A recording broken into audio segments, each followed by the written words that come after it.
गणेशाय नमः। गुरुर्ब्रह्मा गुरुर्विष्णु गुरुर्देवो महेश्वर गुरुर्साक्षात् परब्रह्म तस्मै श्री गुरुवे नमः। त्वमेव माता च पिता त्वमेव त्वमेव बन्धुः सखा त्वमेव त्वमेव विद्याद्रविणं त्वमेव त्वमेव सर्वं मम देव।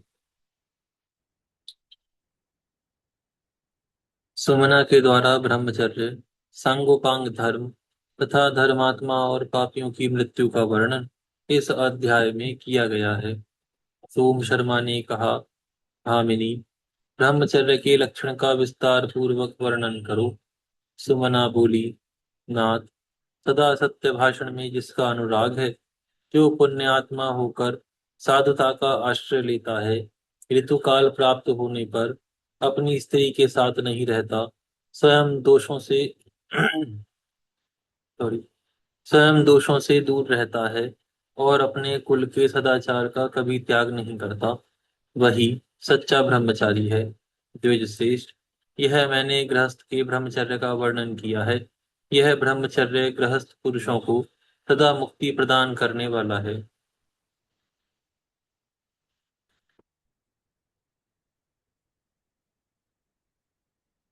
अब मैं यतियों सन्यासियों के ब्रह्मचर्य का वर्णन करूंगी। आप ध्यान देकर सुने। यति को चाहिए कि वह इंद्रिय संयम और सत्य से युक्त हो, पाप से सदा डरता रहे तथा स्त्री के संग का परित्याग करके ध्यान और ज्ञान में निरंतर संलग्न रहे। यह यतियों का ब्रह्मचर्य बतलाया गया। अब आपके समक्ष वानप्रस्थ के ब्रह्मचर्य का वर्णन करती हूँ, सुनिए। वानप्रस्थी को सदाचार से रहना और काम क्रोध का परित्याग करना चाहिए। वह उच्च वृत्ति से जीविका चलाए और प्राणियों के उपकार में संलग्न रहे। यह वानप्रस्थ का ब्रह्मचर्य बताया गया। अब सत्य का वर्णन करती हूँ। जिसकी बुद्धि पराये धन और पराई स्त्रियों को देखकर लोलुपतावश उनके प्रति आसक्त नहीं होती, वही पुरुष सत्यनिष्ठ कहा गया है। अब दान का वर्णन करती हूँ। जिससे मनुष्य जीवित रहता है। भूख से पीड़ित मनुष्य को भोजन के लिए अन्न अवश्य देना चाहिए। उसको देने से महान पुण्य होता है। तथा दाता मनुष्य सदा अमृत का उपभोग करता है। अपने वैभव के अनुसार प्रतिदिन कुछ न कुछ दान करना चाहिए। सहानुभूतिपूर्ण वचन, तृण, शैया, घर की शीतल छाया, पृथ्वी, जल, अन्न, मीठी बोली, आसन, वस्त्र या निवास स्थान और पैर धोने के लिए जल, ये सब वस्तुएं जो प्रतिदिन अतिथि को निष्कपट भाव से अर्पण करता है, वह इहलोक और परलोक में भी आनंद का अनुभव करता है। जो दान और स्वाध्याय आदि शुभ कर्मों के द्वारा अपने प्रत्येक दिन को सफल बनाता है, वह इस जगत में मनुष्य होकर भी देवता ही है। इसमें तनिक भी संदेह नहीं है। अब मैं सांगोपांग धर्म के साधनभूत उत्तम नियमों का वर्णन करती हूँ। जो देवताओं और ब्राह्मणों की पूजा में संलग्न रहता है, नित्य निरंतर शौच, संतोष आदि नियमों का पालन करता है तथा दान, व्रत और सब प्रकार के परोपकारी कार्यों में योग देता है, उसके इस कार्य को नियम कहा गया है। द्विजश्रेष्ठ, अब मैं क्षमा का स्वरूप बतलाती हूँ, सुनिए। दूसरों द्वारा की हुई अपनी निंदा सुनकर अथवा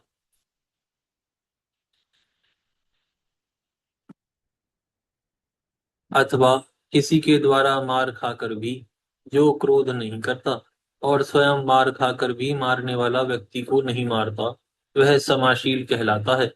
अब शौच का वर्णन करती हूँ। जो राग द्वेष से रहित होकर प्रतिदिन स्नान और आचमन आदि का व्यवहार करता है और इस प्रकार जो बाहर तथा भीतर से भी शुद्ध है, उसे शौच युक्त पवित्र माना गया है। अब मैं अहिंसा का रूप बतलाती हूँ। विज्ञ पुरुष को किसी विशेष आवश्यकता के बिना किसी तिन का भी नहीं तोड़ना चाहिए। संयम के साथ रहकर प्रत्येक जीव की हिंसा से दूर रहना चाहिए और अपने प्रति जैसे बर्ताव की इच्छा होती है वैसा ही बर्ताव दूसरों के साथ स्वयं भी करना चाहिए। अब शांति के स्वरूप का वर्णन करती हूँ। शांति से सुख की प्राप्ति होती है, अतः शांतिपूर्ण आचरण अपना कर्तव्य है। कभी खिन्न नहीं होना चाहिए। प्राणियों के साथ वैर भाव का सर्वथा परित्याग करके मन में भी कभी वैर का भाव नहीं आने देना चाहिए। अब अस्तेय का रूप बतलाती हूँ। पर धन और पर स्त्री का कदापि अपहरण ना करें। मन वाणी तथा शरीर के द्वारा भी कभी किसी दूसरे की वस्तु लेने की चेष्टा ना करें। मन के द्वारा उन्हें प्रकाश देते रहना और उनकी चंचलता का नाश करना चाहिए। इससे मनुष्य में चेतना का विकास होता है। अब मैं शुश्रूषा का स्वरूप बतलाती हूँ। मन वाणी और शरीर से गुरु के कार्य साधन में लगे रहना शुश्रूषा है। द्विजश्रेष्ठ, इस प्रकार मैंने आपसे धर्म का सांगोपांग वर्णन किया।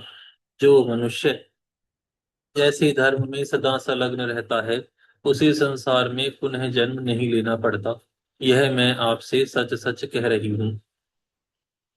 महाप्राज्य, यह जानकर आप धर्म का अनुसरण करें। सोम शर्मा ने पूछा, देवी, आपका कल्याण हो। आप किस प्रकार धर्म की परम पुण्यमयी उत्तम व्याख्या कैसे जानती हो? किसके मुंह से आपने ये सब सुना है? सुमना बोली, महामते, मेरे पिता का जन्म भार्गव वंश में हुआ है। वे संपूर्ण शास्त्रों के ज्ञान में निपुण हैं। उनका नाम है महर्षि च्यवन। मैं उन्हीं की कन्या हूँ। वे मुझे प्राणों से भी अधिक प्रिय मानते थे।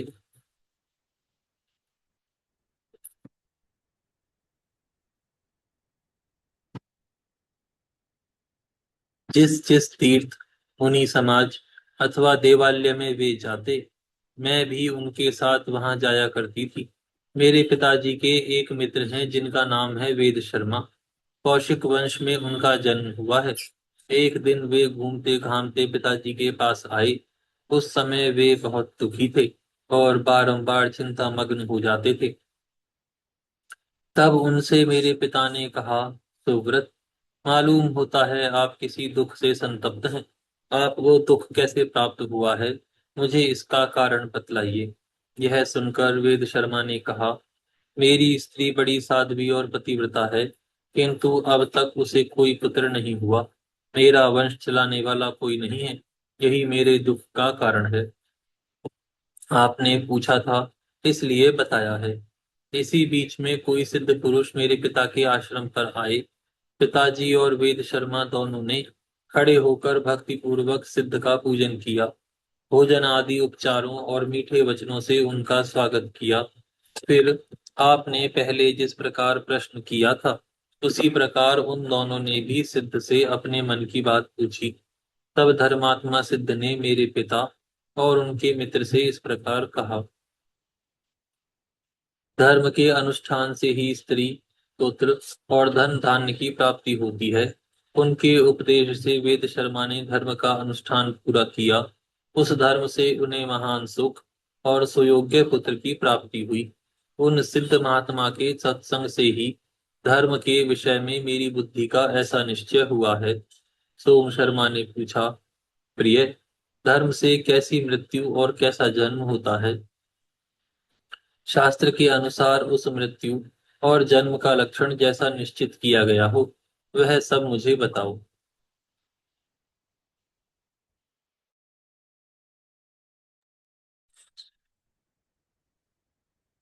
तुमना बोली, प्राणनाथ, जिसने सत्य, शौच, क्षमा, शांति, तीर्थ और पुण्य आदि के द्वारा धर्म का पालन किया है उसकी मृत्यु का लक्षण बतलाती हूँ। धर्मात्मा पुरुष को मृत्यु के समय कोई रोग नहीं होता। उसके शरीर में कोई पीड़ा नहीं होती। श्रम, ग्लानि, खेद और भ्रांति आदि उपद्रव भी नहीं होते। गीत ज्ञान, विशारद, दिव्य रूपधारी गंधर्व और वेद पाठी ब्राह्मण उसके पास आकर मनोहर स्तुति किया करते हैं। वह स्वस्थ रहकर सुखदायक आसन पर विराजमान होता है। अथवा देव पूजा में बैठा होता है। ऐसा भी हुआ करता है कि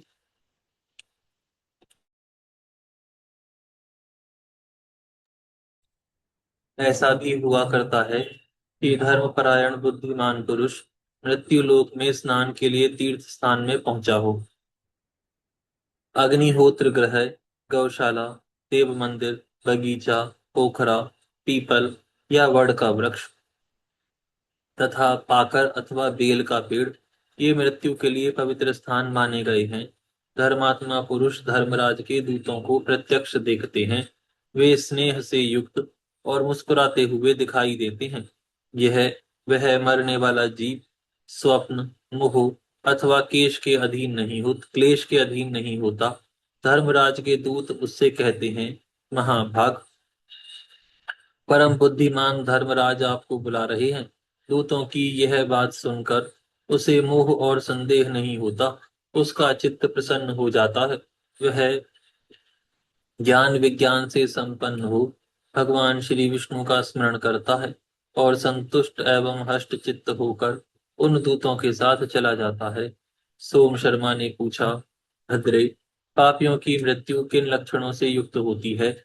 इसका विस्तार से वर्णन करो। सुमना बोली, प्राणनाथ, सुनिए, मैं महापातकी मनुष्यों की मृत्यु के स्थान और चेष्टा का वर्णन करती हूँ। दुष्टात्मा पुरुष विष्ठा और मूत्र आदि अपवित्र वस्तुओं से युक्त और पापियों से भरे हुए भूभाग में रहकर बड़े दुख से प्राण त्याग करता है। चांडाल के स्थान पर जाकर दुख पूर्वक मरता है। गधों से घिरी हुई भूमि में, वैश्या के भवन में अथवा चमार के घर में जाकर वह मृत्यु को प्राप्त होता है। हड्डी, चमड़े और नखों से भरी हुई पृथ्वी पर पहुंचकर दुष्ट आत्मा पुरुष की मृत्यु होती है। अब मैं उसे ले जाने की इच्छा से आए हुए यमदूतों की चेष्टा का वर्णन करती हूँ।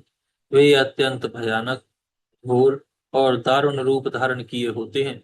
उनके शरीर अत्यंत काले, पेट लंबे लंबे और आंखें कुछ कुछ पीली होती हैं। कोई पीले, कोई नीले और कोई अत्यंत सफेद होते हैं। पापी मनुष्य उन्हें देखकर कांप उठता है। उसके शरीर से बारंबार पसीना छूटने लगता है। अब मैं दुखी जीव की चेष्टा बताती हूँ। लोभ और स्वाद से मोहित होकर पापी पुरुष जो पराये धन और पराई स्त्रियों का अपहरण किए रहते हैं, पहले दूसरे से ऋण लेकर बाद में उसे चुका नहीं पाते, तथा अस्प्रतिग्रह आदि जो अन्य बड़े बड़े पाप किए रहते हैं। सारांश यह है कि मृत्यु से पहले वे जितने भी पापों का आचरण किए रहते हैं, वे सभी महापापी के कंठ में आकर उसके कफ को रोक देते और दुस्सह दुख पहुंचाते हैं। असहाय पीड़ाओं से उसका कंठ घर घराने लगता है। वह बारंबार रोता और माता पिता, भाई, पत्नी तथा पुत्रों का स्मरण करता है। वह महापाप से मोहित होकर वह सबको भूल जाता है। अत्यंत पीड़ा से व्याकुल होने पर भी उसके प्राण शीघ्रता पूर्वक नहीं निकलते। वह कांपता, तलमलाता और रह रहकर मूर्छित हो जाता है। इस प्रकार लोभ और मोह से युक्त मनुष्य सदा मूर्छित होकर ही प्राण त्यागता है। तत्पश्चात यमराज के दूत उसे यमलोक में ले जाते हैं। उस समय उसको जो दुख भोगना पड़ता है, उसका वर्णन करती हूँ। यहाँ ढेर के ढेर अंगारे बिछे रहते हैं। उस मार्ग पर पापी को घसीटते हुए ले जाया जाता है। वहां वह दुष्ट आत्मा जीव बारंबार आग में जलता और छटपटाया करता है। जहाँ 12 सूर्यों के ताप से युक्त अत्यंत तीव्र धूप पड़ती है, उसी मार्ग में उसे पहुंचाया जाता है। वहां वह सूर्य देव की प्रचंड किरणों से संतप्त और भूख प्यास से पीड़ित होता रहता है। यमदूत उसे गदा, डंडे और फरसों से मारते, कोड़ों से पीटते तथा गालियां सुनाते हैं। तदनंतर वे पापी को उस मार्ग पर ले जाते हैं जहां जाड़ा अधिक पड़ता है और ठंडी हवा का झोंका सहना पड़ता है। पापी पुरुष शीत से पीड़ित होकर उस मार्ग को तय करता है। यमदूत उसे घसीटते हुए नाना प्रकार के दुर्गम स्थानों में ले जाते हैं। इस प्रकार देवता और ब्राह्मणों की निंदा करने वाले संपूर्ण पापों से युक्त दुष्टात्मा पापी पुरुष को यमराज के दूत यमलोक में ले जाते हैं। वहां पहुंचकर वह दुष्ट आत्मा यमराज को काले अंजन की राशि के समान देखता है। वे उग्र, दारुण और भयंकर रूप धारण किए भैंसे पर सवार दिखाई देते हैं। अनेकों यमदूत उन्हें घेरे घेरे खड़े रहते हैं। उनके साथ सब प्रकार के रोग और चित्रगुप्त भी उपस्थित होते हैं। द्विजश्रेष्ठ, उस समय भगवान धर्मराज का मुख विकराल दाढ़ों के कारण अत्यंत भयानक और काल के समान प्रतीत होता है। यमराज धर्म में बाधा डालने वाले उस महापापी दुष्ट को देखते और अत्यंत दुखदायी दुस्सह अस्त्र शस्त्रों द्वारा पीड़ा पहुंचाते हुए उसे कठोर दंड देते हैं। वह पापी 1000 युगों तक नाना प्रकार की यातनाओं में पकाया जाता है। इस प्रकार दुष्ट बुद्धि वाला पापात्मा मनुष्य अपने पाप का उपभोग करता है। तत्पश्चात वह जिन जिन योनियों में जन्म लेता है उसका भी वर्णन करती हूँ। कुछ काल तक कुत्ते की योनि में रहकर वह दुष्टात्मा अपना पाप भोगता है। उसके बाद व्याघ्र, फिर गधा होता है। तदनंतर विलाप, सुअर और सांप के रूप में जन्म लेता है। इस प्रकार अनेक भेदों वाली संपूर्ण पाप योनियों में उसे बारंबार जन्म लेना पड़ता है। इस प्रकार मैंने आपसे पापियों के जन्म का सारा वृतांत भी बतला दिया। यहाँ पर यह अध्याय पूर्ण होता है। आज हम यहाँ विराम करते हैं, फिर कल से प्रारंभ करेंगे। हे गौ माता, आप सभी देवी देवताओं की माता, सभी पुण्यों का पुण्य, सभी तीर्थों का तीर्थ हैं। हम सभी आपको दंडवत प्रणाम करते हैं। आपकी कृपा सदैव हमारे ऊपर बनी रहे। आज बृहस्पतिवार है। आज प्रारंभ के 11 मिनट का पाठ गौ माता को समर्पित करते हुए श्री हरि से उनके कल्याण की, उनको निरोग होने की प्रार्थना करते। धर्म की जय हो, अधर्म का नाश हो, प्राणियों में सद्भावना हो, विश्व का कल्याण हो। गौ माता, राष्ट्र माता, गौ हत्या बंद हो। श्री पद्म पुराण की जय हो। आज के आनंद की जय हो। नमः श्री पार्वती पते हर हर महादेव। जय जय श्री राधे श्याम। नमो नारायण।